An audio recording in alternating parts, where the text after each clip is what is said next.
What's going on, everybody? This is your Astrology Horoscope for Wednesday, May 22nd, 2024. I'm astrologer Alex Skyles, and welcome to the Moon Base.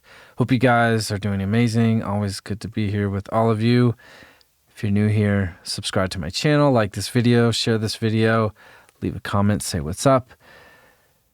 If you want to book a reading with me, my reading sale is available on my website, and the first week of June is starting to book. It's going to go to the 22nd. So make sure you jump on that. The link to my booking website is in the description of this video, along with all of the links to all of my social media platforms where you can find me. So jump on that ASAP. This is an interesting day because Venus is getting very close to Jupiter, right? And by tomorrow, the Venus-Jupiter conjunction is going to be exact. So,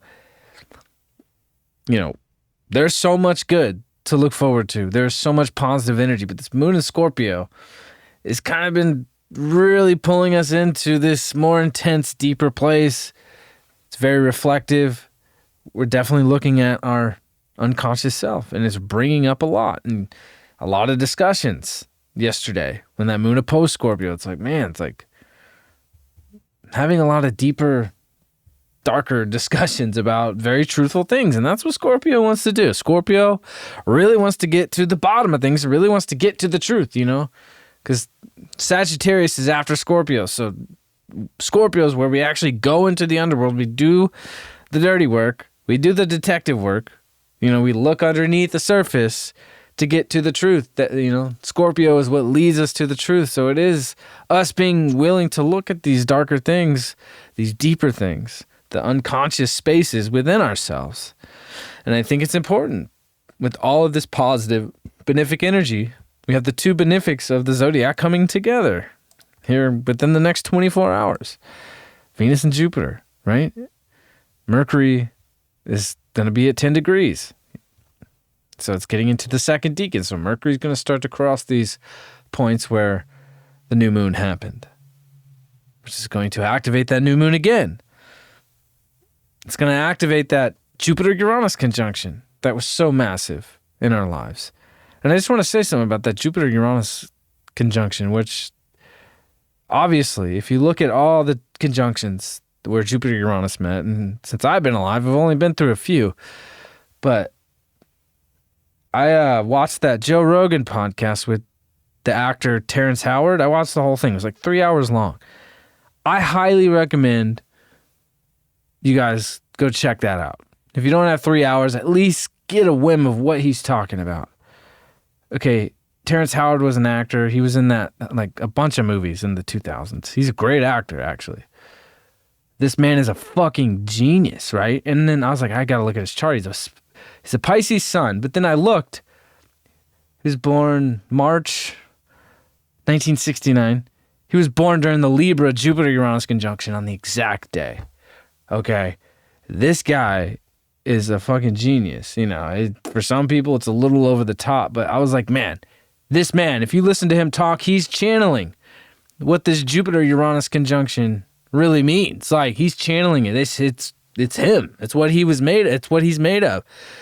And I was just like really fascinated with a lot of things that he was going, and it blew my mind because he's an actor.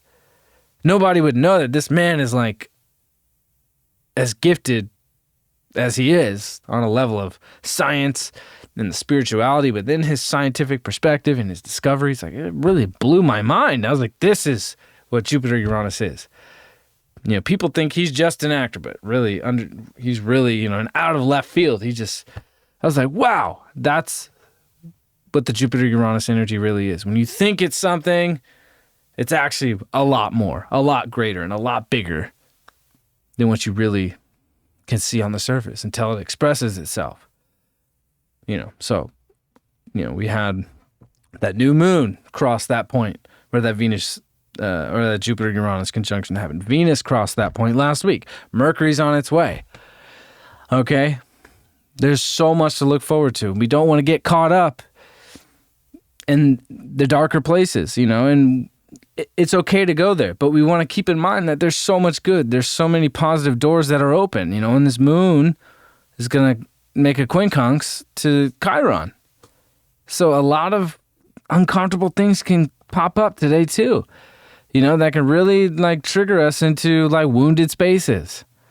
Okay. And Mars is crossing that exact degree where the Chiron North Node conjunction happens. So it is bringing up a lot of things, but also reminding us that now that Mars has crossed that point where the North Node Chiron conjunction happened, we can start to put this space of healing into action.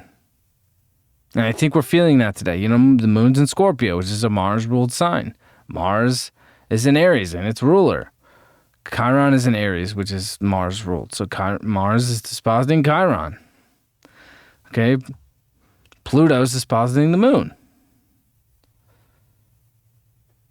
There's a lot of Pluto-Mars energy, where it's super intense. The energy is very ramped up, But on the higher level, it's like there's so much benefic energy. When the two benefics of the zodiac come together, Venus and Jupiter, this is as positive as it gets. Okay? And it's at the last degree. It's going to happen at the last degree of Taurus with Neptune sextile at 29. So there's so many doors to to walk through that are so positive in our life.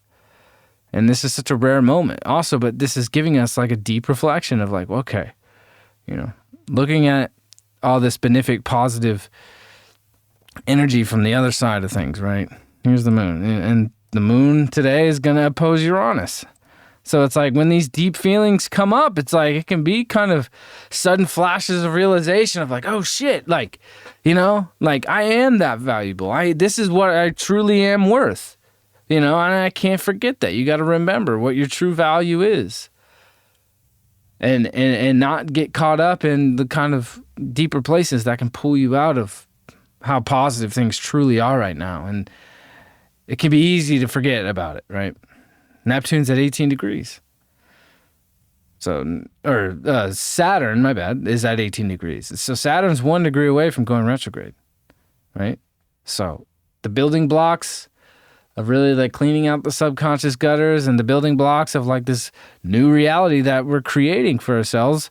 And we've been really like moving towards, it's like, okay, like we're about to start to reassess things, look at what we've built, how far we've truly come, up the mountain that we've climbed, how our spiritual awareness and our spirituality has expanded, and our connection to spirit and our connection to God. So we're really going to be heading into a space of like looking at these things and really, analyzing them on a deeper level. And now that we're in Gemini season, it's like the sun will eventually square Saturn once we get towards the close to the third half of Gemini season. So, like we're in some mutable territory where kind of like 1 minute you feel this way, the next minute it's like, when we're in Taurus season, it's pretty steady. It's been, this is like the Taurus season we just had is as consistent and steady as it gets. Okay. Let's just be real. That was an amazing season. And this Gemini season also is fucking amazing. We're going to have we're going to have 4 planets in Gemini soon. We're going to have Venus, Jupiter, the Sun, and Mercury all in Gemini very soon. So that's going to be amazing, So these next few months are the best times of the year. Once we get into September, October, it's like, fuck, like, shit's going to get wild. So, don't fall into the traps. Don't fall into the unconscious traps today. Just remind yourself that we are in the most positive, benefic time. And this Venus-Jupiter conjunction is the last major conjunction that we're having in Taurus. Well, not the last, because Mercury's going to conjunct with Uranus, but that's like a different octave, right? The two kind of neutral signs of the zodiac, Mercury and Uranus. Like Uranus to me is the higher octave of Mercury, okay? The mental aspect, right? Venus, Jupiter is the higher octave of Venus, the two benefics, right?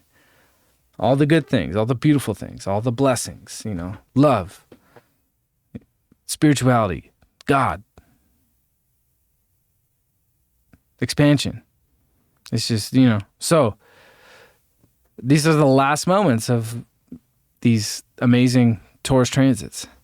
And this moon is really like, can feel a little polarizing of like, okay, like,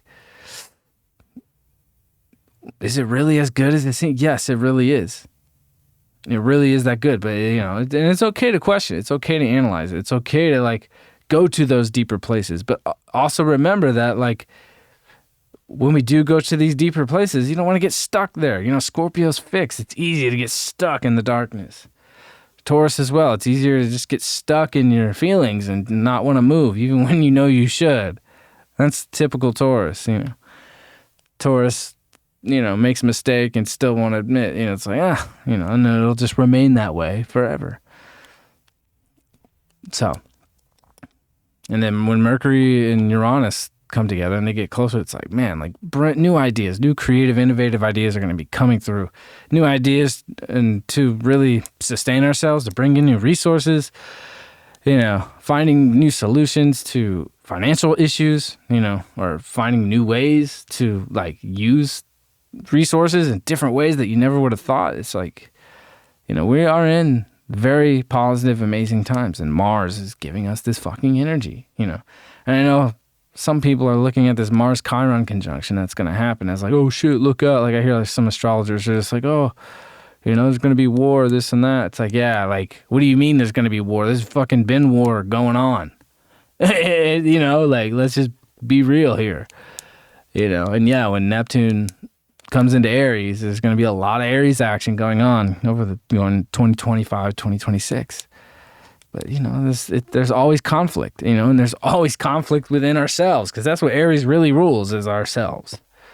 So the conflict is within, and us going through this Chiron process, and the North Node, it's like that's where we're supposed to be focusing, is really analyzing, looking at ourselves, looking at our egos, looking at our identity. And it's like, how can we be a better version of that?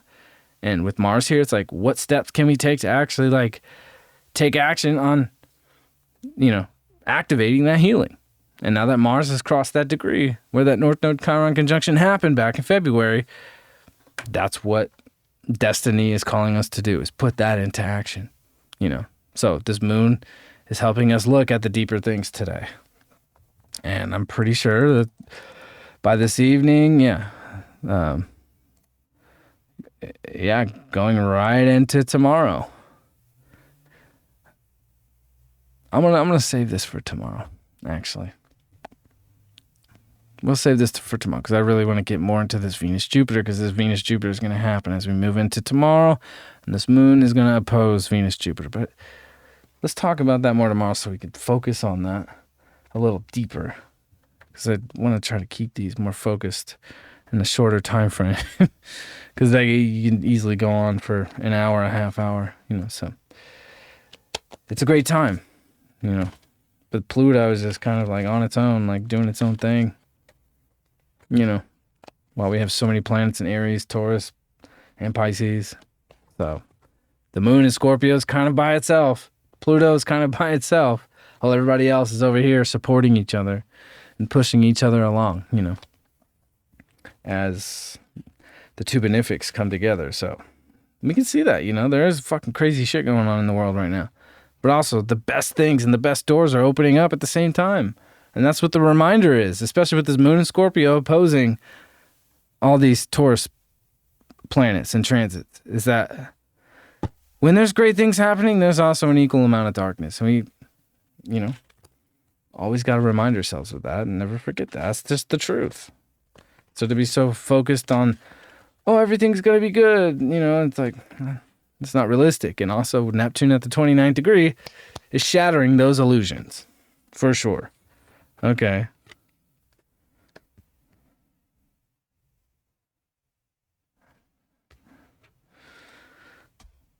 And the Six of Swords, it's just like, you got to leave something behind. You can't take everything with you. And I said this the other day, and I felt this coming up a lot this week. It's like, especially after that new moon and Mars conjunct the North Node, it's just like, you can't take everything with you. You can only take what's necessary. And that's what Taurus is all about. It's like, you only take what you need.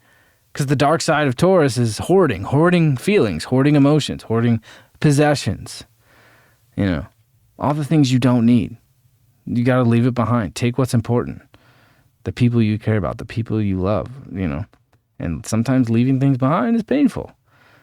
Sometimes you got to cross the unknown. to get to the other side, to find a better place, to find your own island, you know. So I think that's really important to focus on. It's like, you know, maybe with this moon in Scorpio, that's what's coming up a lot. It's, you know, a lot of past stuff that you're holding on to, a lot of past emotions, past relationships, shit that's still not cleared out. You know, once these nodes get out of Aries and Libra, then we can start to get on the other side of it, and then we get through the final eclipses in October.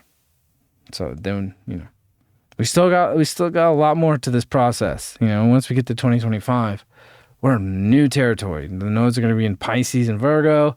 Pluto is going to be in Aquarius for good. No more Pluto Capricorn for good forever. You know, we're going to feel Neptune in Aries for the first time next year. Saturn coming into Aries for the first time since 1998, 99, 97, 98.